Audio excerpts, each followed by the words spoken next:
तो आइए सभी कोशिश कीजिए कल सभी एकादशी का व्रत करने के लिए, क्योंकि ऐसा पवित्र दिन जो भगवान को सबसे प्रिय है एकादशी, उस एकादशी के दिन हमें अन्न नहीं लेना चाहिए।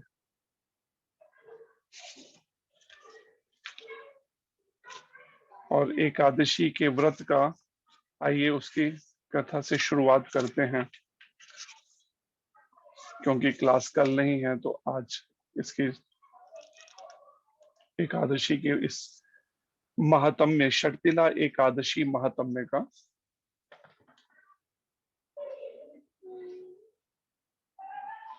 भविष्योत्तर पुराण में इसका वर्णन है। भविष्योत्तर पुराण में भगवान श्री कृष्ण और युधिष्ठिर महाराज के संवाद में षटतिला एकादशी महात्म्य का वर्णन है। युधिष्ठिर जी ने पूछा, हे जगन्नाथ, हे श्री कृष्ण, हे आदिदेव, हे जगतपते, माघ मास के कृष्ण पक्ष में कौन सी एकादशी आती है? उसे किस प्रकार करना चाहिए? उसका फल क्या होता है? हे महाप्राज्ञ, कृपया इस विषय में आप कुछ कहिए। भगवान श्री कृष्ण ने कहा, हे नृप श्रेष्ठ, माघ मास के कृष्ण पक्ष की एकादशी षटतिला नाम से विख्यात है। सब पापों को हरण करने वाली एकादशी की कथा मुनि श्रेष्ठ पुलस्त्य ने दालम्भ्य ऋषि को कही थी। वह कथा तुम भी सुनो। दालम्भ्य ने पूछा, हे मुनिवर्य, मृत्यु लोक में रहने वाला हर एक जीव पाप कर्म में रत है। उन्हें नरक यातना से बचाने के लिए कौन सा उपाय है? कृपया वह आप कथन करें। पुलस्त्य कहने लगे, हे महाभाग, आपने अच्छी बात पूछी है, तो सुनो। माघ मास में मनुष्य को स्नान करके इंद्रियों को संयम में रखकर काम, क्रोध, अहंकार, लोभ और निंदा का त्याग करना चाहिए। देवाधिदेव भगवान का स्मरण करते हुए पानी से पैरों को धोकर भूमि पर गिरा हुआ गाय का गोबर इकट्ठा करके उसमें तिल और कपास मिलाकर 108 पिंड बनाने चाहिए। माघ मास में आर्द्रा मूल नक्षत्र आते ही कृष्ण पक्ष की एकादशी का व्रत धारण करें। स्नान से पवित्र शुद्ध भाव से श्री विष्णु की पूजा करें। अपराध क्षमा के लिए श्री कृष्ण नाम का उच्चारण करें। रात में होम जागरण करें। चंदन, कपूर, अर्भजा और भोग दिखाकर शंख, चक्र, पद्म और गदा धारण करने वाले श्रीहरि की पूजा करें। बारंबार श्री कृष्ण के नाम के साथ कुम्हड़, नारियल और बिजौरे के फल अर्पण करके विधि पूर्वक अर्घ्य दें। दूसरी सामग्री का अभाव हो तो 100 सुपारियों का उपयोग करके भी पूजन और अर्घ्य दान किया जा सकता है। अर्घ्य मंत्र इस प्रकार है।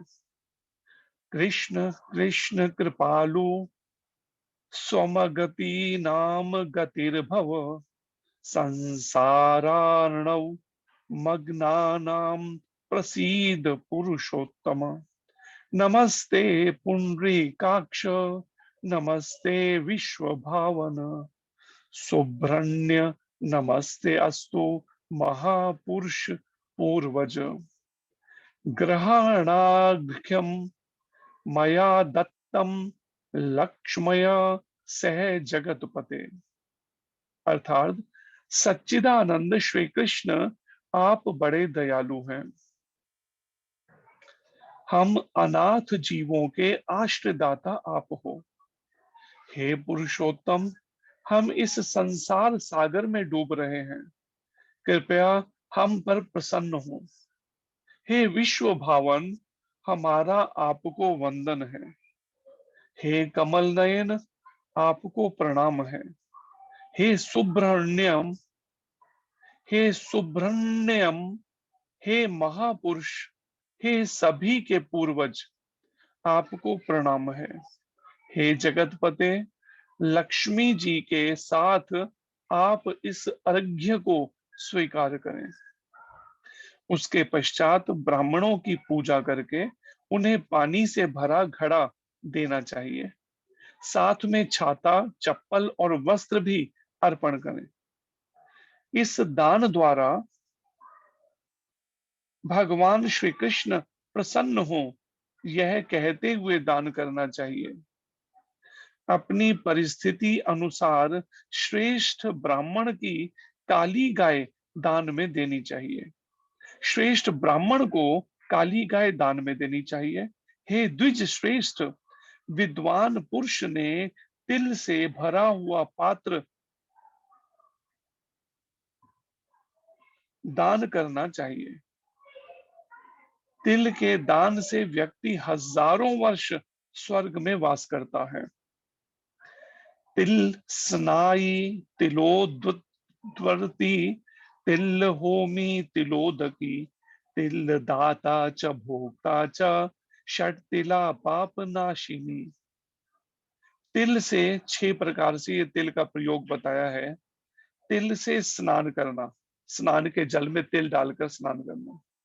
तिल का उबटन लगाना, तिल का हवन करना, तिल डाला हुआ जल पीना, तिल दान करना, तिल का भोजन में उपयोग करना। इस प्रकार 6 कार्यों में तिल का उपयोग करने से इसे षटतिला एकादशी माना जाता है, जो पाप हारिणी है। एक बार षटतिला एकादशी की महिमा सुनने देवऋषि नारद भगवान श्री कृष्ण के पास आए। भगवान श्री कृष्ण ने कहा, हे एक ब्राह्मण स्त्री थी। अब भगवान कृष्ण नारद जी को ये कथा सुना रहे हैं षटतिला एकादशी की। भगवान श्री कृष्ण ने कहा, एक ब्राह्मण स्त्री थी। ब्रह्मचर्य का पालन करते हुए वह भगवान की आराधना करती थी। अनेक प्रकार की तपस्याओं के कारण वह बहुत दुर्बल हो गई थी। उसने बहुत दान दिए, परंतु उसने ब्राह्मण और देवताओं को अन्नदान नहीं किया था।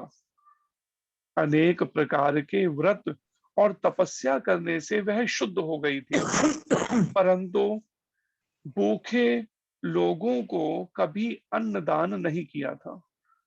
हे ब्राह्मण, उसकी परीक्षा लेने मैं ब्राह्मण के रूप में उस साध्वी के घर जाकर भिक्षा मांगी। स्वयं भगवान कृष्ण, उसने इतनी तपस्या से अपने को शुद्ध कर लिया था उस ब्राह्मणी माता ने, तो भगवान कृष्ण भेष बदल के एक ब्राह्मण का रूप लेकर उस माता के पास गए, साध्वी के घर भिक्षा मांगने। तभी उस ब्राह्मणी ने पूछा, हे ब्राह्मण, सत्य कहें कि आप कहां से आए हैं। मैंने सुनकर अनजान बनते हुए उसे उत्तर नहीं दिया। अब सच कैसे बोले उस समय में कि मैं स्वयं कृष्ण ही है भगवान। तो भगवान ने कोई उत्तर नहीं दिया, झूठ भी नहीं बोला, लेकिन चुप रहे, मौन रह गए। उसने क्रोध में भिक्षा पात्र में मिट्टी डाली भगवान के। उसके बाद मैं अपने धाम लौट आया। अपनी तपस्या के प्रभाव से ब्राह्मणी मेरे धाम वापस आई। उसे संपत्तिहीन, स्वर्णहीन, धान्यहीन सिर्फ एक सुंदर महल मिला। उस महल में कुछ न पाकर वह अस्वस्थ और क्रोधित होकर मेरे पास आई। पूछने लगी, हे जनार्दन, सब व्रत और तपस्या करके मैंने श्री विष्णु की आराधना की, परंतु मुझे धन धान्य क्यों प्राप्त नहीं हुआ।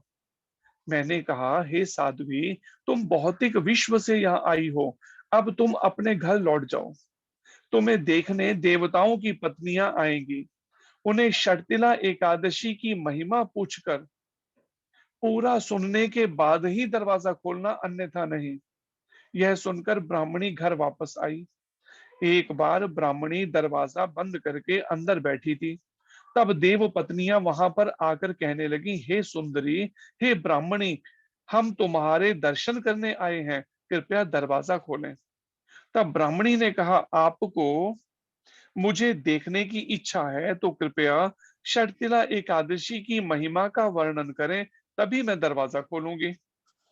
उस समय एक देव पत्नी ने उसे वह महात्म्य बताया।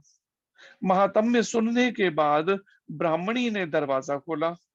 देव पत्नियां उसके दर्शन से बहुत प्रसन्न हुई। देव पत्नियों के कहे अनुसार ब्राह्मणी ने षटतिला एकादशी का व्रत किया, जिसके प्रभाव से उसे धन धान्य, तेज, सौंदर्य प्राप्त हुआ। धन धान्य संपादन करने के लोभ दृष्टि से यह व्रत नहीं करना चाहिए। आगे हम वर्णन है, भगवान कृष्ण कहते हैं, ये इच्छा रखे कि हाँ मैं भी एकादशी रखूं षटतिला, जिससे खूब सारा मेरे पास धन आए, ऐसी इच्छा, ऐसा लोभ की नजर दृष्टि रख के व्रत नहीं करना चाहिए। भगवान कृष्ण स्वयं कह रहे हैं नारद जी को। इस व्रत के पालन से अपने आप गरीबी दुर्भाग्य नष्ट हो जाता है। कहना भगवान को ये नहीं, प्रार्थना करे, खुद ही दुर्भाग्य भाग जाएगा और गरीबी भाग जाएगी इस व्रत को करने से। जो कोई भी इस तिथि को तिल दान करेगा, वह सब पापों से मुक्त हो जाएगा। ये महिमा है षटतिला एकादशी जो कल है उसकी। बोलिए षटतिला एकादशी की जय, षटतिला एकादशी महात्म्य की जय। जय। सभी दोहराइए। ओम नमो भगवते वासुदेवाय। नमो भगवते वासुदेवाय। ओम नमो भगवते वासुदेवाय। ओम नमो भगवते वासुदेवाय। ओम नमो भगवते वासुदेवाय। ओम नमो भगवते वासुदेवाय। ओम अज्ञानतिमिरान्धस्य ओम ज्ञानांजन शलाकया चक्षुर उन्मीलितम येन तस्मै श्री गुरुवे नमः। साथ साथ दोहरा सकते हैं अगर दोहराना चाहें।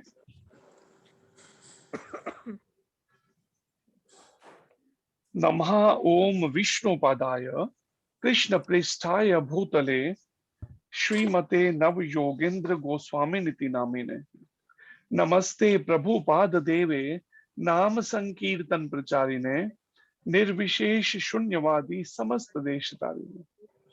नमः ओम विष्णुपदाय कृष्ण पृष्ठाय भूतले श्रीमते भक्ति वेदांत स्वामी नीति नामिने। नमस्ते सरस्वती देवे गौरवाणी प्रचारिणे निर्विशेष शून्यवादी पाश्चात्य देश तारिणे। जय श्री कृष्ण चैतन्य प्रभु नित्यानंद श्री अद्वैत गदाधर श्रीवासादि गौर भक्त वृंद। हरे कृष्ण कृष्ण कृष्ण हरे हरे, हरे राम राम राम हरे हरे। भगवान श्री कृष्ण की वाणी भगवत गीता की जय। श्री कृष्ण चंद्र भगवान की जय। श्रील अर्जुन जी महाराज की जय। जगदुशील प्रभुपाद महाराज की जय। श्री गुरु महाराज की जय। अनंत कोटि वैष्णव वृंद की जय। निताय गौर प्रेमानंदे। हरि हरि बोल। हरि हरि बोल। तो आज की श्रीमद् भगवत गीता क्लास में आप सभी भक्तों का, सभी का भाग लेने के लिए स्वागत है, अभिनंदन और धन्यवाद है। श्रीमद् भगवत गीता यथारूप का तीसरा अध्याय है और अध्याय का शीर्षक है कर्म योग और श्लोक संख्या है 14। सभी प्रयास कीजिए पीछे दोहराने का। अन्नाद भवन्ति भूतानि अन्नान् भवन्ति भूतानि पर्जन्याद अन्न संभवः पर्जन्यादन्न सम्भव यज्ञाद् भवति पर्जन्यो, यज्ञाद् भवति पर्जन्यो, यज्ञः कर्म समुद्भवः, यज्ञ कर्म समुद्भव, अन्नाद् भवन्ति भूतानि, अन्नाद् भवन्ति भूतानि, पर्जन्याद् अन्न संभवः, पर्जन्यादन्न संभव, यज्ञाद् भवति पर्जन्यो, यज्ञाद् भवति पर्जन्यो, यज्ञः कर्म समुद्भवः। यज्ञ कर्म समुद्भव। पढ़िए आप में से कोई भक्त। हरे कृष्णा प्रभु जी। हरे कृष्ण जी। अन्नाद्भवन्ति भूतानि पर्जन्यादन्न संभव, यज्ञाद्भवति पर्जन्यो, यज्ञ कर्म समुद्भव। हरे कृष्णा प्रभु जी। ठीक, हरे कृष्ण। हरे और कृष्णा कोई प्रभु जी। भक्त? हरे कृष्ण जी। अन्नाद् भवन्ति भूतानि पर्जन्यादन्न संभवः, यज्ञाद् भवति पर्जन्यो, यज्ञ कर्म समुद्भवः। हरे कृष्ण प्रभु। ठीक, हरे कृष्ण। हरे कृष्ण प्रभु जी। हरे कृष्ण जी। अन्नादि भवन्ति भूतानि पर्जन्यादन् संभव, यज्ञादि भवति पर्जन्यो, यज्ञः कर्म समुद्भव। ठीक। और कोई भक्त पढ़ना चाहते? हरे कृष्ण जी। अन्नाद् भवन्ति भूतानि पर्जन्याद् अन्न संभवः, यज्ञाद् भवति पर्जन्यो, यज्ञ कर्म समुद्भवः। हरे कृष्ण। ठीक, हरे कृष्ण। हरे कृष्णा प्रभु जी। हरे कृष्ण जी। अन्नाद् भवन्ति भूतानि पर्जन्यादन्न संभवः, यज्ञाद् भवति पर्जन्यो, यज्ञ कर्म समुद्भवः। हरे कृष्ण। हरे कृष्ण। हरे कृष्णा प्रभु जी। हरे कृष्ण जी। यज्ञात् भवन्ति भूतानि पर्जन्यात् अन्न संभवः, यज्ञात् भवन्ति पर्जन्यो, यज्ञ कर्म समुद्भवः। हरे कृष्ण हरे कृष्ण। हरे कृष्ण।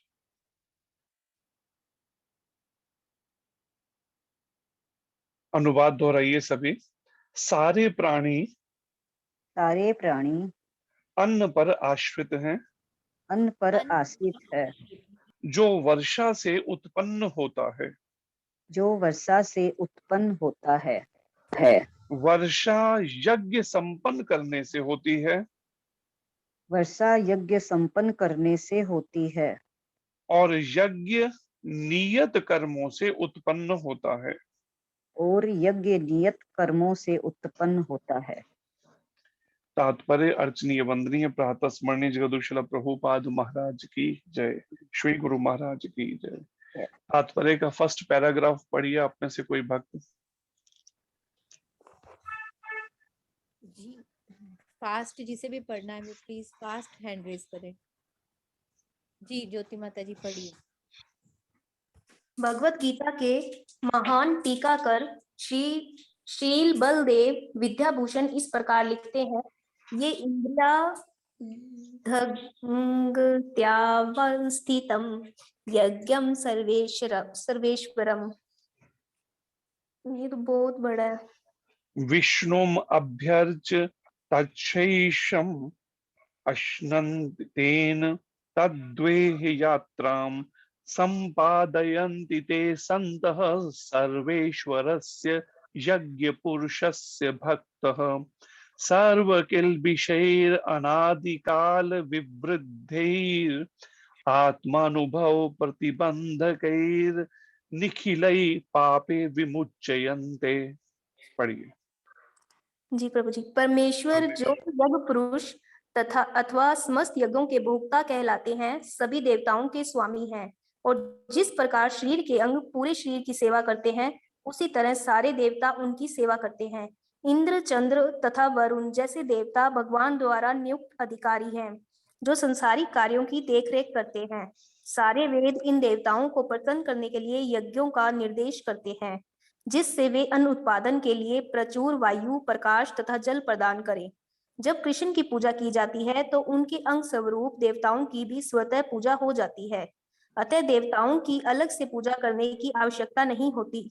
इसी हेतु कृष्ण भावना भावित भगवत भक्त सर्वप्रथम कृष्ण को भोजन अर्पित करते हैं और तब खाते हैं। यह ऐसी विधि है जिससे शरीर का आध्यात्मिक पोषण होता है। ऐसा करने से न केवल शरीर के विगत पापमय कर्म फल नष्ट होते हैं, अपितु शरीर प्रकृति के समस्त कल्मशों से निरापद हो जाता है। जब कोई छूत का रोग फैलता है तो इसके आक्रमण से बचने के लिए रोगाणुरोधी टीका लगाया जाता है। इसी प्रकार भगवान विष्णु को अर्पित करके ग्रहण किया जाने वाला भोजन हमें भौतिक संदूषण से निरापद बनाता है, और जो इस विधि का अभ्यस्त है वह भगवत भक्त कहलाता है। अतः कृष्ण भावना भावित व्यक्ति जो केवल कृष्ण को अर्पित किया गया भोजन करता है, वह उन समस्त विगत भौतिक दूषणों के फलों का सामना करने में समर्थ होता है, जो आत्म साक्षात्कार के मार्ग में बाधक बनते हैं। इसके विपरीत जो ऐसा नहीं करता, वह अपने पाप पूर्ण कर्म को बढ़ाता रहता है, जिससे उसे सारे पाप फलों को भोगने के लिए अगला शरीर कुकरों सूकरों के समान मिलता है। यह भौतिक जगत नाना कल्मशों से पूर्ण है, और जो भी भगवान के प्रसाद को ग्रहण करके उससे निरापद हो लेता है, वह उनके आक्रमण से बच जाता है। किंतु जो ऐसा नहीं करता, वह कल्मश का लक्ष्य बनता है। हरे कृष्ण प्रभु। हरे कृष्ण। यहाँ पर जो आज के श्लोक में वर्णन है, हरे कृष्णा प्रभु जी, आप म्यूट हैं।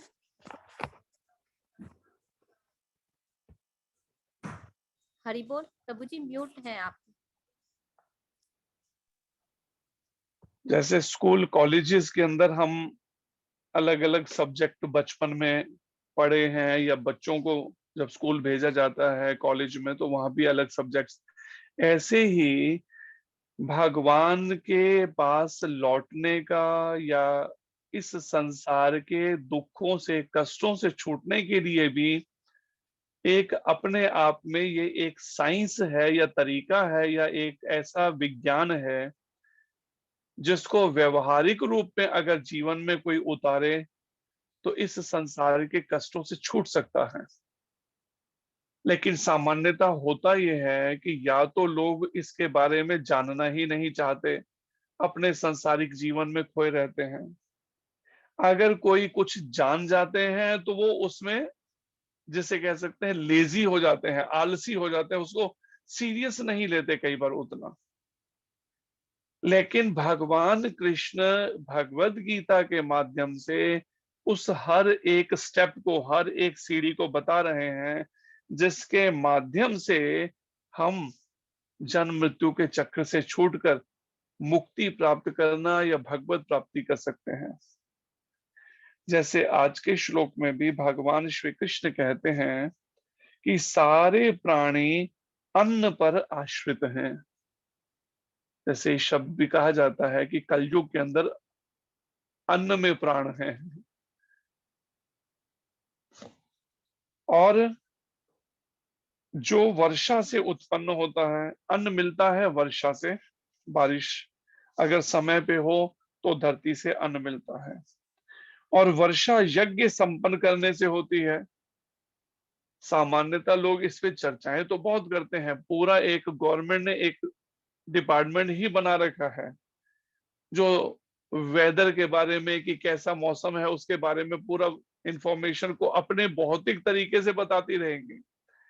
लेकिन ये तरीका जो भगवत गीता में बताया जा रहा है, इस तरीके को सुनने तक में नहीं आती चर्चा इस तरह का विषय,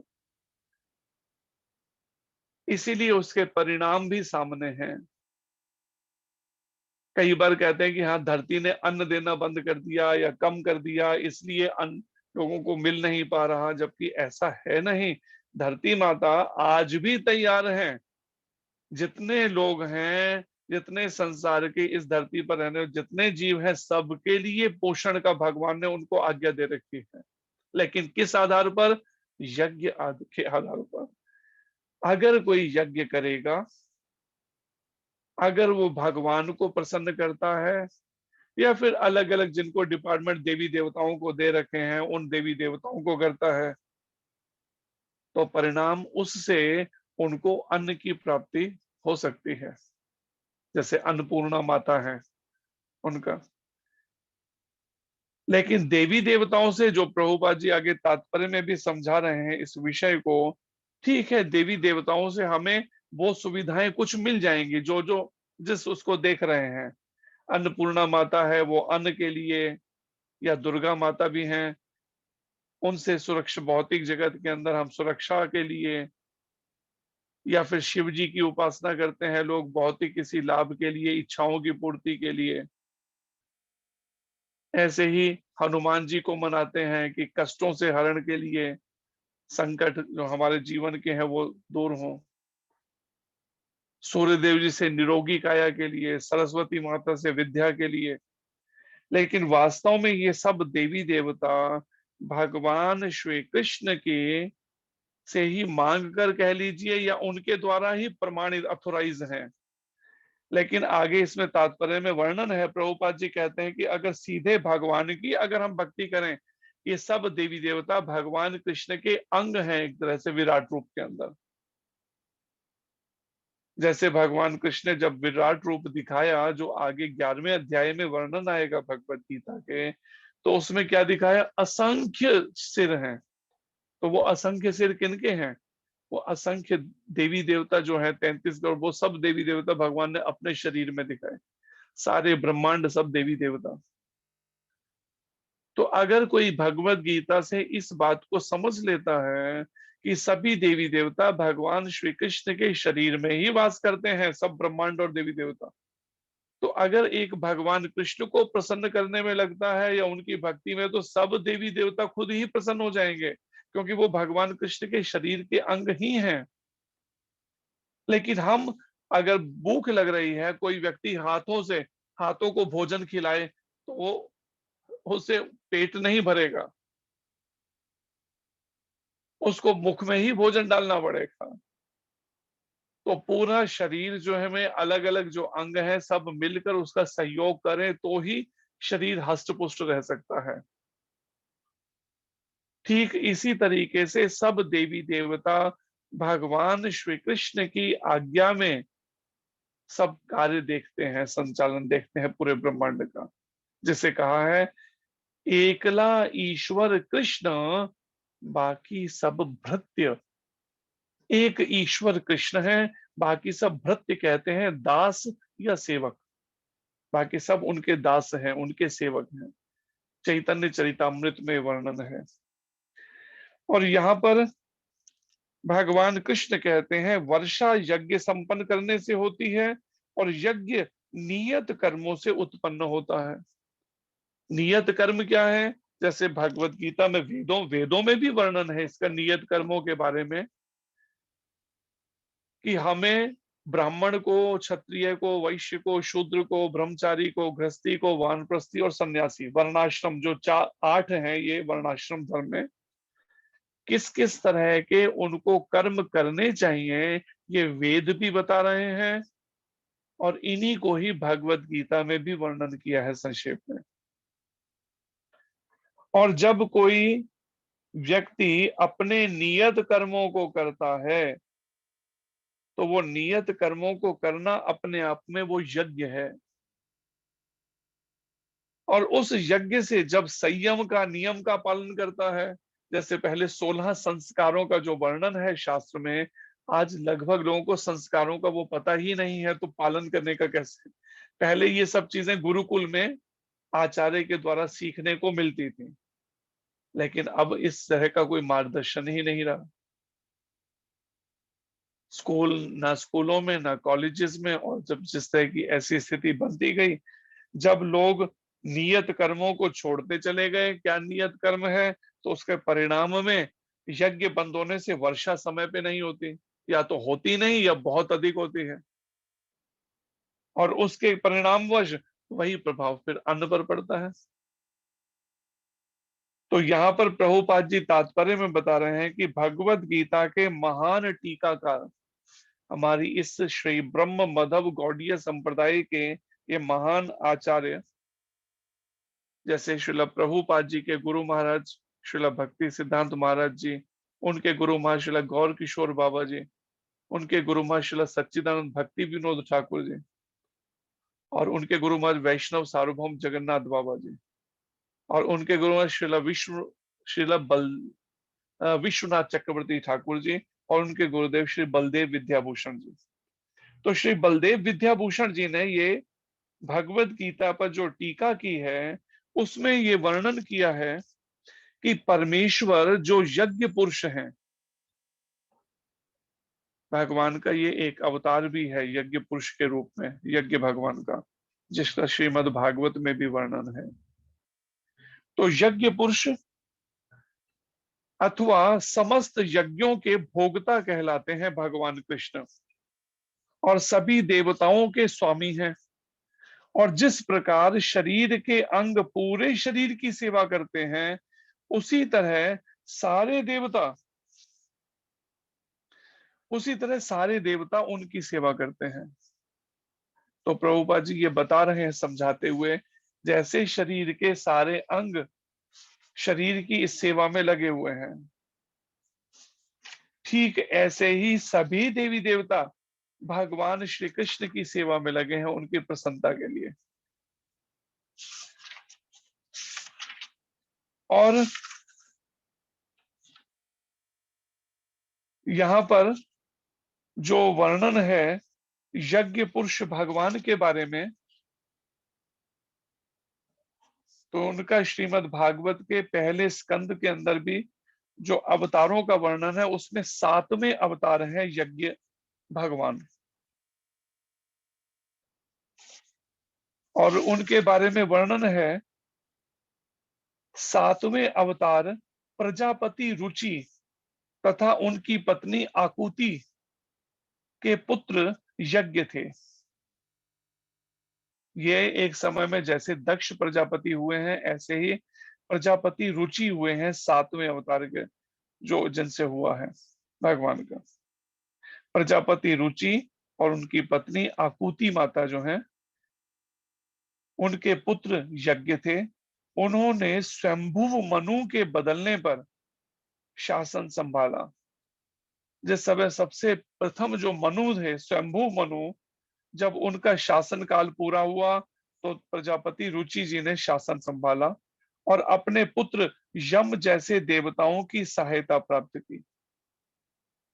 और यम जो है वो उनके पुत्र हैं। प्रभुपाद जी इसका वर्णन कर रहे हैं यहाँ पर। भौतिक जगत की विधि व्यवस्था बनाए रखने के लिए, सब ठीक से व्यवस्था चलती रहे भौतिक जगत की, देवताओं द्वारा ग्रहण किए जाने वाले प्रशासकीय पद अत्यंत उन्नत पुण्यशाली जीवों को प्रदान किए जाते हैं। जो ये 33 करोड़ देवी देवता हैं या अलग अलग जो विभाग दिए जाते हैं, ये विशेषकर उनको दिए जाते हैं जो अत्यंत उन्नत पुण्यशाली जीव हैं, अत्यंत उन्नत, उनको ये पद दिए जाते हैं। जैसे सरस्वती माता का, इंद्र देव का, चंद्र देव का, सूर्य देव का, अग्नि देव का, वरुण देव का, ये पद। जब ऐसे पुण्यात्माओं का अभाव होता है, कभी अगर ऐसी पुण्यात्माएं जब नहीं मिलती या अभाव होता है, तो भगवान स्वयं ब्रह्मा, प्रजापति, इंद्र आदि के रूप में अवतरित होकर शासन भार संभालते हैं स्वयं भगवान कृष्ण। स्वयंभुव मनु के काल में अथवा आधुनिक युग में जो अभी के समय के हैं, वैवस्वत मनु का जो काल है, वैवस्वत मनु के काल में कोई ऐसा उपयुक्त जीव न था जो इंद्रलोक के राजा इंद्र का पद ग्रहण कर सके। एक भी ऐसा जीव नहीं था जो राजा इंद्र का पद ग्रहण कर सके। उस समय भगवान स्वयं इंद्र बन गए। यम आदि अपने पुत्रों तथा देवताओं की सहायता से भगवान यज्ञ ने संसार का शासन संभाला। तो ये वर्णन है 7वें अवतार यज्ञ भगवान के बारे में। और यहाँ पर जो वर्णन है, जो यज्ञ किए जाते हैं, भगवान श्री कृष्ण जो यज्ञ पुरुष हैं उनको प्रसन्न करने के लिए किए जाते हैं। प्रभुपाद जी वर्णन करते हैं यहाँ पर, इंद्र, चंद्र तथा वरुण जैसे देवता भगवान द्वारा नियुक्त अधिकारी हैं जो सांसारिक कार्यों की देख रेख करते हैं। हम सोचते हैं ना अपने आप सब कुछ सृष्टि चल रही है खुद से, जबकि सच्चाई ऐसी है कि सबके ऊपर, इनके ऊपर सब कंट्रोल देखने के लिए सारे हैं देवता। लेकिन जैसे जैसे हम कर्म कर रहे हैं उसके अनुसार ही हमें अच्छे और बुरे फल मिल रहे हैं। कोई भी कार्य यहाँ अचानक नहीं होता है कि अचानक अर्थक्वेक, भूकंप आ गया, अचानक बाढ़ आ गई, अचानक सुनामी आ गई, अचानक कुछ नहीं होता। प्रभुपाद जी यह वर्णन कर रहे हैं कि सारे देवता इस तरह से वो पूरा सब देखते हैं, सांसारिक कार्यों की देखरेख करते हैं। सारे वेद इन देवताओं को प्रसन्न करने के लिए यज्ञों का निर्देश करते हैं, और चारों वेद जो है यही मार्गदर्शन या निर्देश दे रहे हैं कैसे इन देवताओं को, जो सारा संचालन देख रहे हैं संसार का, उनको प्रसन्न कैसे किया जाए, जिससे वे अन्न उत्पादन के लिए प्रचुर वायु, प्रकाश तथा जल प्रदान करें। ये देवतागण, वरुण देव जो वायु देव हैं, और प्रकाश और जल प्रदान किया मिले सभी जीवों को। जब श्री कृष्ण की पूजा की जाती है तो उनके अंग स्वरूप देवताओं की स्वतः पूजा हो जाती है, क्योंकि सभी देवता भगवान कृष्ण के अंग स्वरूप हैं, भगवान के श्री कृष्ण के शरीर के अंग हैं। अतः देवताओं की अलग से पूजा करने की आवश्यकता नहीं होती, प्रभुपाद जी बता रहे हैं। इसी हेतु कृष्ण भावना भावित भगवत भक्त, जो भगवान कृष्ण की भावना में पूरी तरह से डूबा हुआ है, ऐसा भगवत भक्त सर्वप्रथम श्री कृष्ण को भोजन अर्पित करते हैं सबसे पहले, और तब खाते हैं। यह ऐसी विधि है जिससे शरीर का आध्यात्मिक पोषण होता है। जब प्रसाद ग्रहण करते हैं तो आध्यात्मिक रूप से पोषण होता है शरीर का, कि ये इंद्रियां और मन और बुद्धि सक्षम बनते हैं आत्मा और परमात्मा के इस दिव्य ज्ञान को समझने के लिए, भगवान श्री कृष्ण को समझने के लिए योग्य बनते हैं प्रसाद ग्रहण करने से। ऐसा करने से न केवल शरीर के विगत पापमय कर्म फल नष्ट होते हैं, केवल शरीर के ही बीते हुए जो पापमय हमारे कर्म हैं उनके फल, जो केवल फल ही नष्ट नहीं होते भगवान का प्रसाद ग्रहण करने से, भोग लगा हुआ, अपितु शरीर प्रकृति के समस्त कल्मशों से निरापद हो जाता है। इस संसार के सारे कल्मश, काम, क्रोध, मोह, लोभ, अहंकार, ईर्ष्या, द्वेष, सारे दोष जो है इनसे निरापद मुक्त हो जाता है शरीर। और ये प्रकृति के जो समस्त दोष हैं, कल्मश हैं। लेकिन कैसे? भगवत प्रसाद ग्रहण करने से। विचार कीजिए प्रसाद की कैसी महिमा है। जब कोई छूत का रोग फैलता है तो इसके आक्रमण से बचने के लिए रोगाणु रोधी टीका लगाया जाता है। जैसे अभी भी लगाया गया, कोरोना के लिए भी अलग से वैक्सीन बना और वो लगाया गया। इसी प्रकार भगवान विष्णु को अर्पित करके ग्रहण किए जाने वाला भोजन हमें भौतिक संदूषण से निरापद बनाता है। जितना भी भौतिक संदूषण है उससे निरापद बनाता है, हमें बचाता है, दूषित नहीं होने देगा अगर हम प्रसाद केवल ग्रहण करते हैं और कहीं ऐसे बाजार में जाकर नहीं खाते। और जो इस विधि का अभ्यस्त है वह भगवत भक्त कहलाता है। और जो इस तरह की प्रैक्टिस कर ले ठीक से कि हाँ मेरे को हमेशा प्रसाद ही ग्रहण करना है और इसके अलावा कुछ नहीं खाना, ऐसे बिना भोग लगा हुआ, तो वो भगवत भक्त कहलाता है। अतः कृष्ण भावना भावित व्यक्ति जो केवल श्री कृष्ण को अर्पित किया भोजन करता है वह उन समस्त विगत भौतिक दूषणों के फलों का सामना करने में समर्थ होता है। जो पहले के बीते हुए उसके भौतिक दूषण है, उसके जीवन में जो भी दोष आ गए, काम वासना जाग गई मन में पूर्व के कुछ बुरे कर्मों के कारण से, या क्रोध या मोह या लोभ या अहंकार या ईर्ष्या द्वेष, प्रभुपाद जी कहते हैं उस समस्त भौतिक दूषणों के फलों का सामना करने में समर्थ बनाते हैं, कि इस दूषणों का सामना कर सके, इनसे कैसे बच सके हम। जो आत्म साक्षात्कार के मार्ग में बाधक बनते हैं ये सब दोष।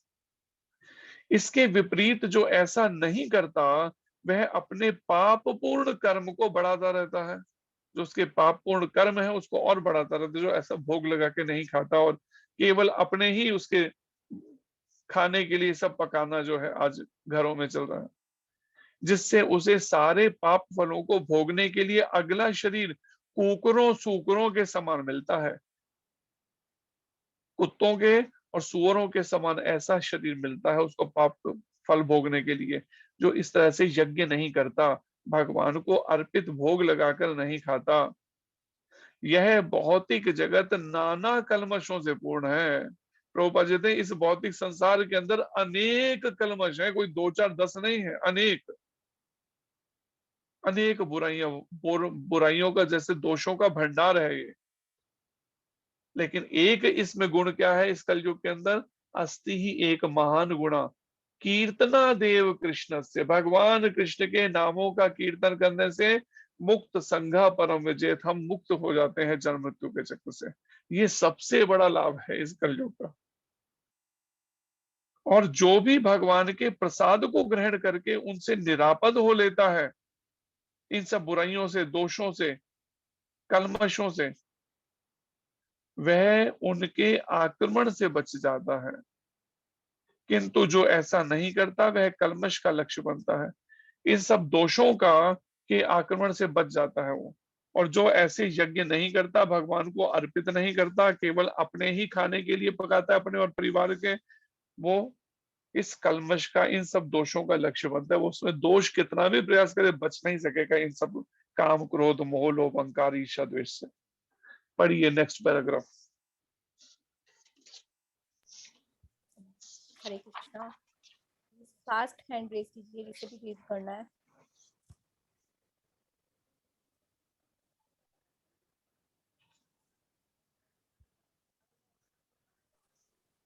जी सोचते बहुत है। अन्न तथा अन्न अथवा शाक वास्तव में खाद्य है। मनुष्य विभिन्न प्रकार के अन्न, शाक, फल आदि खाते हैं, जबकि पशु इन पदार्थों के उच्छिष्ट को खाते हैं। जो मनुष्य मांस खाने के अभ्यस्त हैं, उन्हें भी शाक के उत्पादन पर निर्भर रहना पड़ता है, क्योंकि पशु शाक ही खाते हैं। अतएव हमें अंततोगत्वा खेतों के उत्पादन पर ही आश्रित रहना है, बड़ी बड़ी फैक्ट्रियों के उत्पादन पर नहीं। खेतों का यह उत्पादन आकाश से होने वाली प्रचुर वर्षा पर निर्भर करता है, और ऐसी वर्षा इंद्र, सूर्य, चंद्र आदि देवताओं के द्वारा नियंत्रित होती है। ये देवता भगवान के दास हैं। भगवान को यज्ञों के द्वारा संतुष्ट रखा जा सकता है, अतः जो इन यज्ञों को संपन्न नहीं करता उसे अभाव का सामना करना होगा। यही प्रकृति का नियम है। अतः भोजन के अभाव से बचने के लिए यज्ञ, और विशेष रूप से इस युग के लिए संस्तुत संकीर्तन यज्ञ संपन्न करना चाहिए। हरे कृष्ण। तो ये आखिर में फिर प्रभुपाद जी वर्णन कर रहे हैं कि अन्न अथवा शाक सब्जियां वास्तव में ये खाद्य खाने के लिए ये हैं, अन्न है और सब्जियां हैं खाने के लिए, ना कि मांस है, अंडे हैं, ये चीज जो आज चल रहे हैं। मनुष्य विभिन्न प्रकार के अन्न, शाक, सब्जियां, फल आदि खाते हैं, जबकि पशु इन पदार्थों के उच्छिष्ट को, उस बचे हुए उसको या वेस्ट को, उसको खाते हैं। जो मनुष्य मांस खाने के अभ्यस्त हैं, उन्हें भी शाक के उत्पादन पर निर्भर रहना होता है, क्योंकि पशु जो है वो सब्जियां खाते हैं। अतएव हमें अंततोगत्वा खेतों के उत्पादन पर ही आश्रित रहना है। प्रभुपाद जी कहते हैं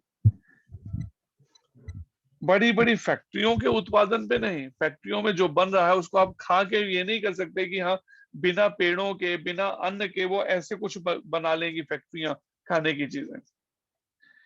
और ऐसी वर्षा जो है इंद्र, सूर्य, चंद्र आदि देवताओं द्वारा नियंत्रित होती है।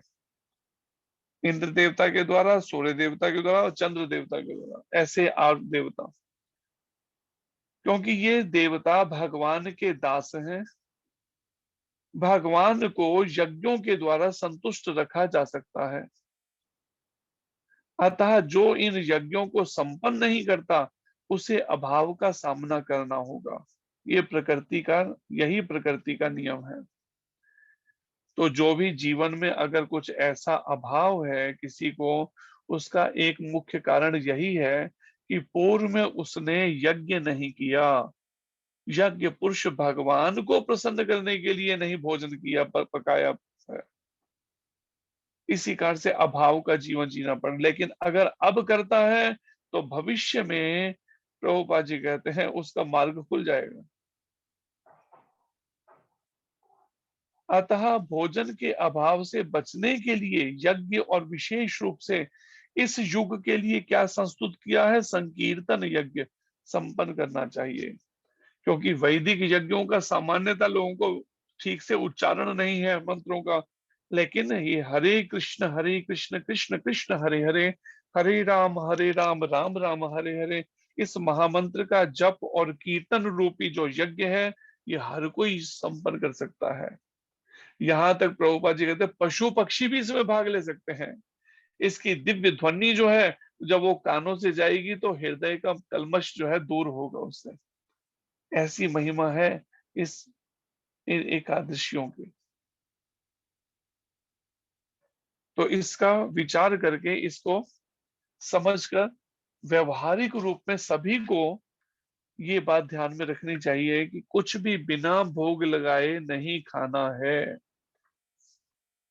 या तो तुलसी के पत्ते रख सकते हैं, तुलसी के पत्ते नहीं, तुलसी की मंजरियां रख सकते हैं। कभी सर्दी के टाइम में तुलसी के पत्ते नहीं मिलते, उस मंजरियों का दाना जो है वो धो के रख लें उसको, या ऐसे रख लें सुखा के, उसको डाल के उससे भोग लगाया जाए। क्योंकि भगवान कहते हैं मुझे तुलसी महारानी जो है विशेष प्रिय है, ऐसे ही एकादशी के दिन विशेष प्रिय है।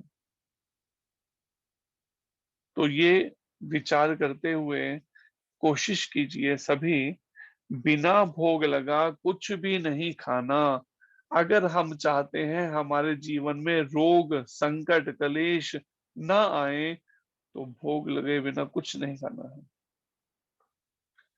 हरे कृष्णा। धन्यवाद। प्रश्न हो तो कोई कर सकते हैं आप में से। हरे कृष्णा प्रभु जी, बहुत बहुत धन्यवाद आपका। हरे कृष्ण। अभी आप सब अनम्यूट अपने आप को कर सकते हैं और क्वेश्चन पूछ सकते हैं वन बाय वन।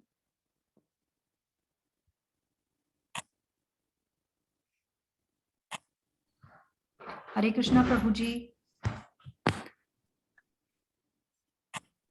जी प्रभु जी आप म्यूट हैं। हरे कृष्ण जी। हरे कृष्णा प्रभु जी। थैंक यू सो मच प्रभु जी फॉर अ ब्यूटीफुल क्लास। प्रभु जी एक क्वेश्चन है, पूछ सकती हूँ? जी। प्रभु जी जैसे हम बाहर से अपनी ग्रोसरी लाते हैं जिस समय पे, तो क्या हम उस समय पे भी हम भोग लगा सकते हैं? जैसे सब्जियां जब हम लाते हैं घर पे अपने। भोग वैसे अगर आप ऐसे ही बिना पके हुए खाना चाहते हैं तो फिर लगा सकते हैं। अगर पकाकर खाना है तो फिर पकाकर ही भोग लगाना चाहिए उसको। जी प्रभु जी। जैसे अगर हम कुछ लाते हैं जो हम सीधे ही खा सकते हैं तो वो फिर डायरेक्ट हाँ, धो फिर के। डायरेक्ट ऐसे भोग लगा सकते हैं उसको भगवान को। तो प्रभु जी अगर उस समय नहीं खाएंगे तो फ्रिज में रख सकते हैं, जैसे हमने भोग लगा के फ्रिज में रख दिया और फिर। हाँ, भोग लगा के फ्रिज में रख दिया, फिर ये ध्यान रखें कि जो बिना भोग लगाए वो उससे अलग रहे, आपस में टच नहीं हो। फिर या फ्रिज में एक पोर्शन रख लें बिना भोग लगा हुआ, एक रख लें भोग लगे हुए सामानों को रखने का, इस तरह से कुछ कर लें।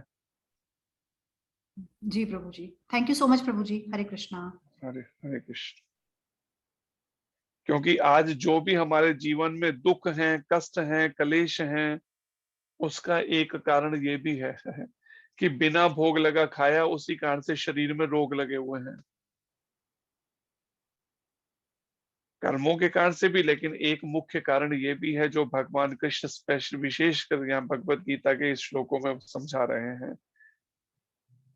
जो भी बिना भोग लगाए खाता है वो पाप खाता है, और ऐसा अन्न जो भगवान को भोग नहीं लगा या जो शुद्धि से नहीं बना है, पवित्रता से, ऐसा अन्न भगवान को भोग नहीं लगता। इसलिए हम कहें बाजार से पका पकाया ले आए और उसको करें, तो वो ठीक नहीं।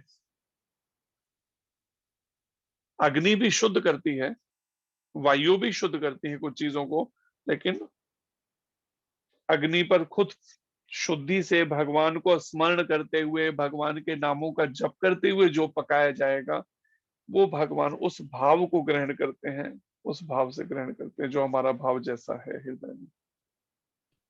इसलिए कोशिश करनी चाहिए कि शुद्धि से घर पर बनाकर फिर उसको भोग लगाकर तब ही उसको प्रसाद रूप में लिया जाए, तो वो ज्यादा अच्छा है। कि रेस्टोरेंटों में ऐसे पकता हुआ जो है, कैसे भी हाथों टच कर रहे हैं, शुद्धि अशुद्धि का कोई पता ही नहीं, उस पर विचार करना जरूरी है। हरे कृष्णा प्रभु जी। हरे कृष्ण जी। प्रभु जी, जैसे हम सुबह ही भोग लगाते हैं ना, सुबह वाला खाना जो सुबह सब्जी बनाते हैं, सुबह जो हम चावल बनाते हैं उसी का भोग, लेकिन जो शाम को हम सब्जी बनाते हैं और शाम को जो हम बनाते हैं उसका भी भोग लगता है क्या? बिल्कुल, अगर हम 2 बार अलग अलग बना रहे हैं तो दोनों बार भोग लगना चाहिए। अगर सुबह का ही गर्म करके रात शाम को खा रहे हो तो फिर एक अलग बात है, लेकिन अगर सुबह भी बना रहे हैं शाम को भी, तो जितनी बार बनाएंगे उतनी बार, 4 बार बनाएंगे तो 4 बार भोग लगेगा, 10 बार बनाएंगे 10 बार भोग लगेगा चीजों का। जी प्रभु जी, मैंने कहा ये जो खाना होता है वो सुबह ही मत ठाकुर जी को देना होता है, शाम को भी देना होता है? हाँ नहीं, आप भी अगर केवल सुबह ही खाएं, शाम को बिल्कुल कुछ नहीं खाएं तो फिर चल सकता है। हाँ, लेकिन अगर आप खाएंगे शाम को भी तो फिर तो शाम को भी लगेगा, अगर आप रात को खाएंगे तो रात को भी लगेगा। आधी रात को उठ के खाना है तो आधी रात को खैर नहीं खाना चाहिए, 10 बजे के बाद में आसुरी वृत्तियों का प्रवेश हो जाता है। 10-11 बजे के बाद, 11 बजे से आसुरी वृत्तियों का प्रवेश हो जाता है अन्न में, 10 बजे के बाद से समझ लीजिए। जी और प्रभु सुबह जी। 4 बजे तक का, इनका 3 बजे तक का समय रहता है, 11 से 3 का, तो इस समय में अवॉइड करना चाहिए अन्न खाना। थैंक यू प्रभु जी। हरे कृष्ण। किनारे पे बस। हरे कृष्णा प्रभु जी। हरे कृष्ण जी। प्रभु जी, एक क्वेश्चन और पूछ सकती हूँ प्रभु जी? जी। प्रभु जी, जैसे अभी आपने बताया कि जैसे जो क्वेश्चन है वो बच्चों के हिसाब से है कि बच्चे फ्रिज खोल के जैसे खा लेते हैं, तो जैसे फ्रूट्स लेके आए तो उनको पहले ही भोग लगा के हम फ्रिज में रख सकते हैं, दिस इज अलाउड राइट प्रभु जी? हाँ जी। ठीक है प्रभु जी, क्योंकि बच्चे कभी कभी भोग लगाना भूल जाते हैं जल्दी में। हाँ, तो आते ही उसको वॉश करके अच्छे से साफ करके धो के और उसी समय पहले ही भोग लगा दें, जिससे फिर इस तरह का वो नहीं होगा बिना भोग लगा खाने का बच्चों को। Thank you so much. और उनको भी प्रेरित करें, कोशिश करें कि उनको कि हाँ आप अपने हाथ से भोग लगाओ, जिससे उनको भी ये प्रैक्टिस हो बच्चों को कि हाँ भोग लगाना जरूरी होता है और ये चीज उनको भी हो, अभ्यास होना चाहिए।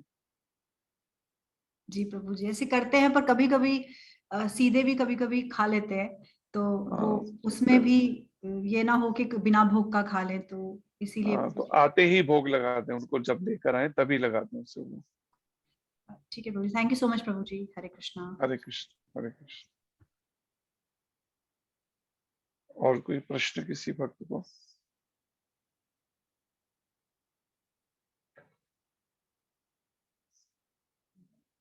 सभी मेरे पीछे दोहराइए। नमः ओम विष्णुपादाय नमः ओम विष्णुपादाय कृष्ण पृष्ठाय भूतले कृष्ण पृष्ठाय भूतले श्रीमते नव योगेंद्र स्वामिन इति नामिने नमस्ते प्रभुपाद देवे नमस्ते प्रभुपाद देवे नाम संकीर्तन प्रचारिणे नाम संकीर्तन प्रचारिणे निर्विशेष शून्यवादी निर्विशेष शून्यवादी समस्त देश तारिणे समस्त देश तारिणे नमः ओम विष्णुपादाय नमः ओम विष्णुपादाय कृष्ण पृष्ठाय भूतले कृष्ण पृष्ठाय भूतले श्रीमते भक्ति वेदांत श्रीमते भक्ति वेदांत स्वामिन इति नामिने स्वामिन इति नामिने नमस्ते सरस्वती देवे नमस्ते सरस्वती देवे गौरवाणी प्रचारिणे गौरवाणी प्रचारिणे निर्विशेष शून्यवादी निर्विशेष शून्यवादी पाश्चात्य देश तारिणे। पाश्चात्य देश तारिणे। जय श्री कृष्ण चैतन्य जय श्री कृष्ण चैतन्य प्रभु नित्यानंद प्रभु नित्यानंद श्री अद्वैत गदाधर श्री अद्वैत गदाधर श्रीवासादि श्रीवासादि गौर भक्त वृंद। गौर भक्त वृंद। हरे कृष्ण हरे कृष्णा कृष्ण कृष्ण हरे हरे कृष्णा कृष्णा हरे हरे हरे राम हरे राम राम राम हरे हरे। राम राम हरे हरे। तो कोशिश कीजिए इस महामंत्र